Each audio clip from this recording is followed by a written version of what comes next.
पुरी जिला निमापड़ा बड़ माछपुर पंचायत जड़े 15 वर्षीय नाबालिका झील को अपहरण होता अभियोग होती।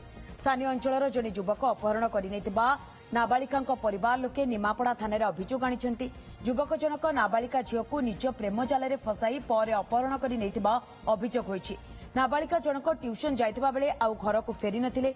अनेक खोजाखोजी करबा परे परिवार लोके जानिबाकु पाइथिले तांको झील को अपहरण कर निया जाइछि।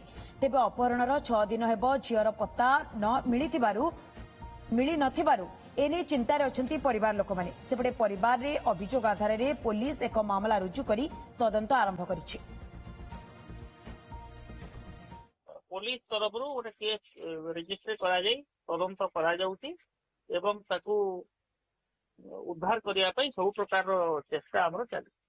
सबआडे जो जो तांकर आमे ये करतो खूब शीघ्र आमे तांको उद्धार करिबा एवं मुदाला करे ये करी।